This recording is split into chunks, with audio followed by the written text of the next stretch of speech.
पुराने जमाने की एक वीरान हवेली थी, जिसके बारे में गांव के लोग कहते थे कि वह अभिशप्त है। हवेली के अंदर एक पुरानी लाइब्रेरी थी, जिसमें कई किताबें धूल खा रही थीं। उनमें से एक किताब थी आसीब ज़ादा किताब। यह किताब वर्षों से बंद पड़ी थी और लोग कहते थे कि जिसने भी इसे खोलने की कोशिश की, उसकी जिंदगी में भयानक घटनाएं घटने लगीं।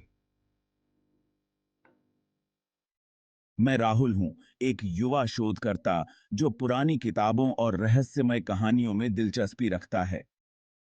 जब मैंने गांव वालों से इस हवेली और आसीबजादा किताब के बारे में सुना, तो मेरी जिज्ञासा चरम पर पहुंच गई। गांव वालों ने मुझे वहां जाने से मना किया, लेकिन मुझे ऐसी बातें और अधिक आकर्षित करती हैं। राहुल की जिज्ञासा उसे उस हवेली की ओर खींचने लगी, जहां लोगों ने जाने से मना किया था। एक दिन मैंने ठान लिया कि मैं उस किताब को पढ़ूंगा और जानने की कोशिश करूंगा कि आखिर उसमें ऐसा क्या है जो लोगों को डराता है। राहुल ने अपना निर्णय पक्का कर लिया था। अब देखना यह था कि क्या वह इस रहस्य को सुलझा पाएगा या फिर उसकी जिंदगी भी उन भयानक घटनाओं का शिकार हो जाएगी। राहुल हवेली के अंदर घुसा। वहां का वातावरण भारी और डरावना था। दीवारों पर लगी तस्वीरें धुंधली हो चुकी थीं और फर्श पर जाले फैले हुए थे। लाइब्रेरी में पहुंचते ही राहुल ने देखा कि वहां अनगिनत किताबें थीं, लेकिन आसीब ज्यादा किताब को पहचानना मुश्किल नहीं था। वह किताब एक कोने में अकेली पड़ी थी, मानो बाकी किताबों ने उससे दूरी बना ली हो।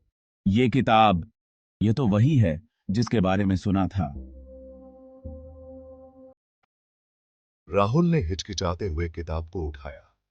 उसका कवर गाढ़ा लाल रंग का था, जिस पर गहरे काले अक्षरों में आसीब ज्यादा किताब लिखा था।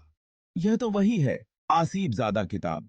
उसने किताब खोली तो पहले पन्ने पर लिखा था, जो भी इस किताब को पढ़ेगा, उसकी आत्मा इस किताब की कैद में आ जाएगी। क्या सच में ऐसा हो सकता है?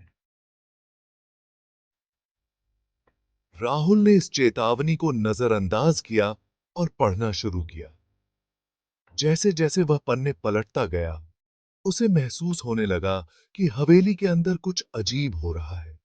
दीवारों से फुसफुसाहटें सुनाई देने लगीं और अचानक ठंडी हवा चलने लगी। यह क्या हो रहा है? राहुल का दिल तेजी से धड़कने लगा, लेकिन वह खुद को रोक नहीं सका। किताब की कहानियां उसे अपनी ओर खींच रही थीं। तुमने चेतावनी को नजरअंदाज किया। अब तुम्हारी आत्मा हमारे साथ है। नहीं, यह नहीं हो सकता। हवेली के अंदर की भयानक घटनाएं अब राहुल की हकीकत बन चुकी थीं।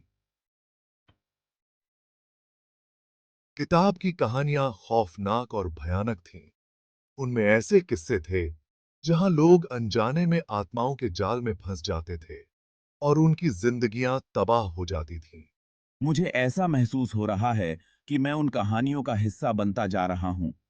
मैं इस किताब को बंद करना चाहता हूं, लेकिन मेरे हाथ कांप रहे हैं। उसके चारों ओर की दीवारें धीरे धीरे सिकुड़ने लगीं और ऐसा लगने लगा मानो हवेली की आत्माएं उसे घेर रही हों।